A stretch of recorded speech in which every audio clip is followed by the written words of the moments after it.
Olá, turma de sétimo ano, tudo bem?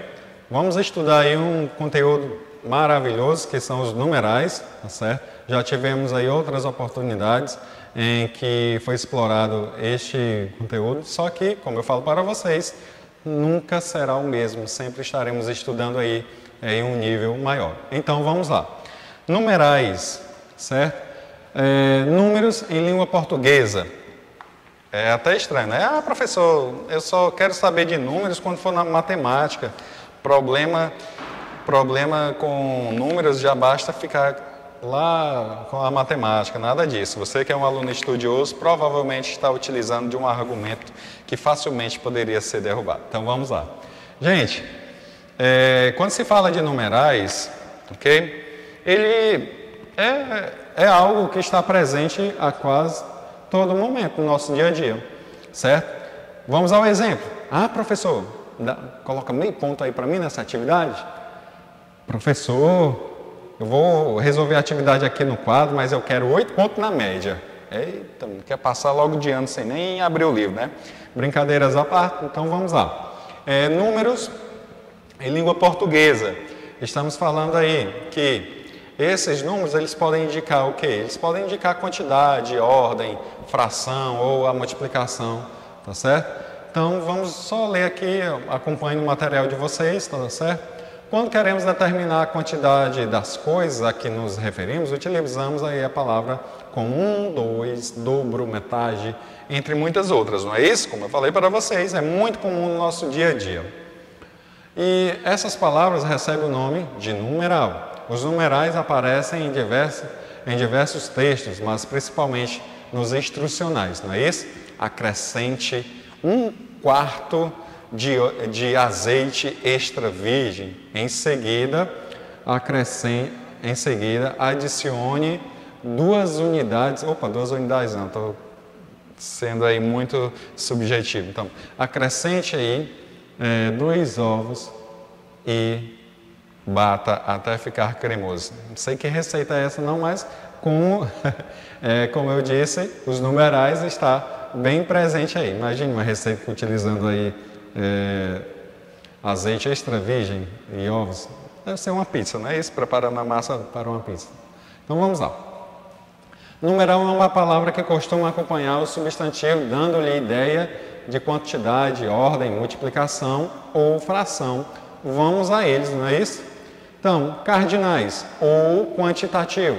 Você pode se referir aí a cardinais ou quantitativo quando eles indicam o quê? Indicam quantidade.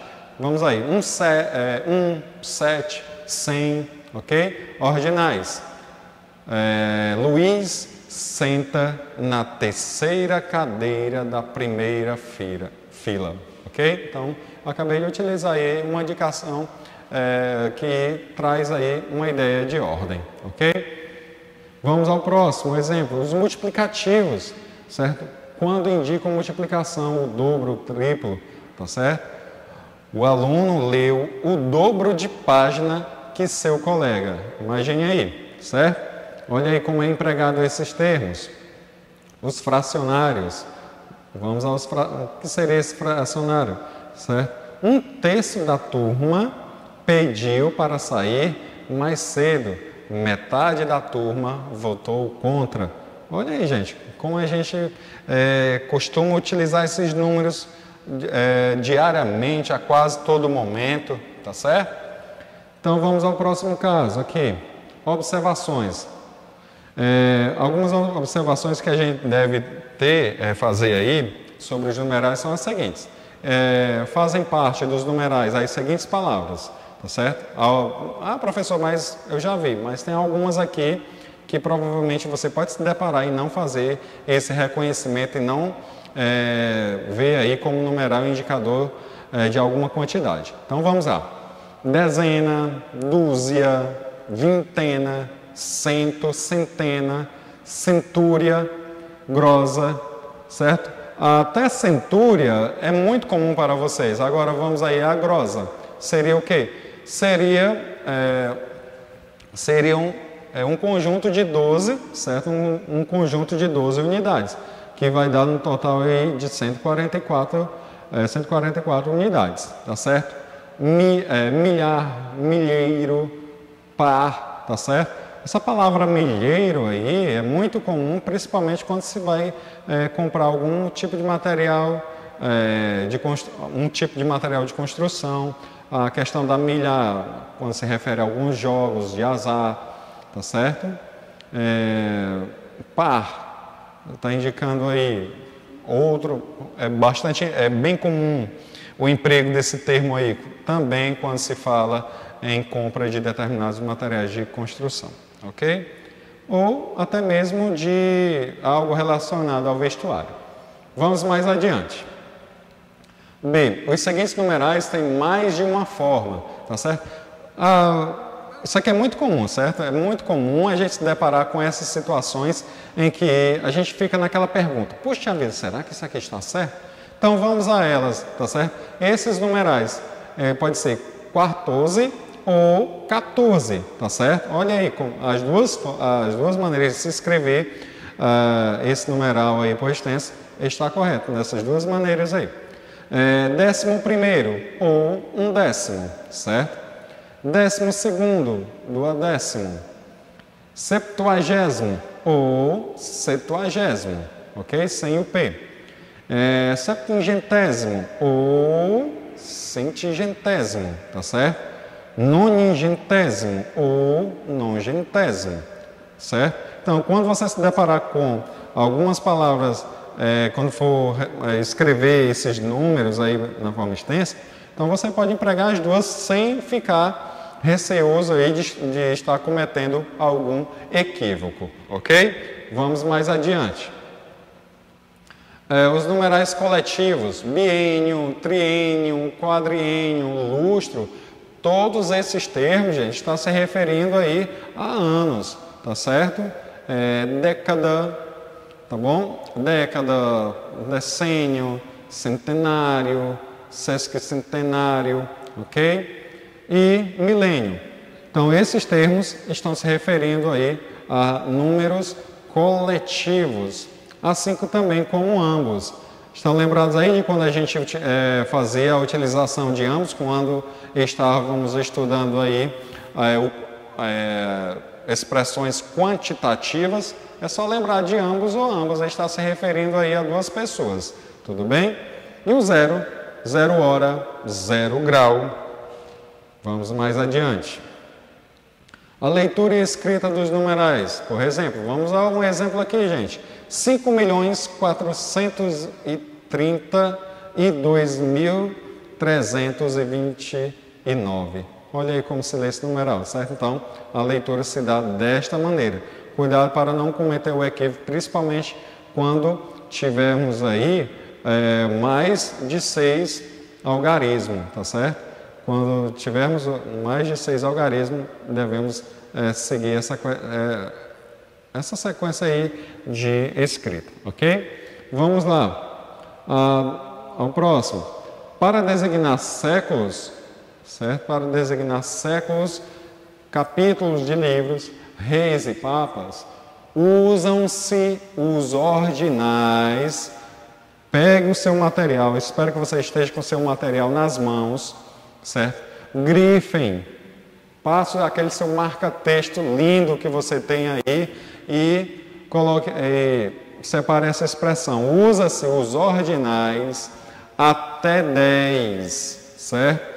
Quando eu estou me referindo a séculos, capítulos de livros, reis e papas, até 10 eu faço a seguinte leitura, utilizando como referência os ordinais. E acima de 10, ou seja, 11 em diante, 11 em diante, você vai utilizar os cardinais. Século, século V, Papa 10º. Agora, passou de 10, século XVI, Papa Pio XII, capítulo 9, tá certo? Olha aí, ok? Podem notar, até 10 é ordinal, depois disso, cardinal. Dom Pedro I, capítulo 20, Rei Luís XV, tá certo? Então é muito importante que você destaque lá para nunca mais cometer nenhum equívoco quando for fazer alguma referência, seja na escrita ou oral. Tudo bem? Vamos ao próximo caso. Com referência ao primeiro dia do mês, podemos aí usar o ordinal, certo? Ou o cardinal. Quem achar que a utilização do cardinal está incorreto, não está. As duas maneiras estão corretas, tá bom? Então, 1º de abril, certo? Então, 1º de abril, podemos utilizar aí a forma ordinal. Isso se referindo ao primeiro dia do mês. Ou 1, certo? Ou 1 de abril. Está correto também. F. Não se usa ponto após abreviaturas de tempo e extensões. É muito comum, certo? Quando vamos escrever aí 13 horas, aí coloca o ponto, certo? Ou quando diz assim, faltam 13 minutos, aí coloca mi e o ponto, certo? Esse mi e o ponto não se pode fazer, certo? Esse mi, geralmente, na escrita utilizamos mi, aí ponto. Aí segundos, ponto. Não podemos fazer isso, certo? É sem o ponto. Tudo bem? Vamos mais adiante. Não esqueçam disso, viu? Até mesmo, nós mesmos podemos cometer esse pequeno equívoco. Mas por quê? Porque a gente acaba se acostumando a tudo que é abreviado, coloca um pontinho lá. Mas, se tratando de números, não podemos fazer isso. Tudo bem, turma? Vamos aí. Para finalizar, vamos ver essa questão de quando é que 1 vai ser numeral e quando é que 1 será aí artigo indefinido. Vamos à questão, certo? 1 será numeral quando expressar ideia oposta a outro numeral. Exemplo, ó, ovo. Comprei um ovo de Páscoa, mas Joãozinho comprou 3. Pode perceber que eu tenho uma ideia de oposição, certo? Enquanto aqui eu tenho 1, Joãozinho tem 3. Podem perceber que temos aí uma oposição, certo? Então, para esse caso, esse 1, ele será numeral, ok? Vamos ao próximo caso. 1 será numeral quando vier pós-posto, certo? O que é pós-posto? Não sei o que é pós-posto não, professor. Vai saber e vai ficar sabendo agora. Pós-posto é logo após o substantivo, tá certo? Professor, eu não sei o que é substantivo, não. Se eu olhar para o aluno, ele vai dizer, não, professor, é brincadeira. Estudei substantivo há poucas semanas. Sim. Vamos. Já está pregando peça, né, professor? Vamos lá, gente. Então, 1 será numeral quando ele vier pós-posto ao substantivo. Vamos ao próximo caso. 1 será artigo, certo? 1 será artigo quando puder ser substituído por quem? Por outro artigo. Nesse caso aqui, artigo O. Vamos ver? Vi um pássaro no ninho. Vamos substituir? Vi o pássaro no ninho. Olha aí, gente. Nunca mais vocês irão errar, principalmente na questão que tiver. Classifique 1 em numeral ou artigo. Tudo bem? Então, vá fazendo essas anotações, puxe a setinha no seu material, para nunca mais você esquecer do que viu hoje. Ok? Então, gente, chegamos aí ao final. Eu espero que você assista tudo e na próxima vez que nos encontrarmos, vocês dizer assim, professor, foi o conteúdo mais tranquilo que eu tive, não tive dúvida de nada, coisa boa. Porque a gente estende mais aí algumas questões a mais para praticar, ok? Gente, então tchau, até a próxima aula, ok?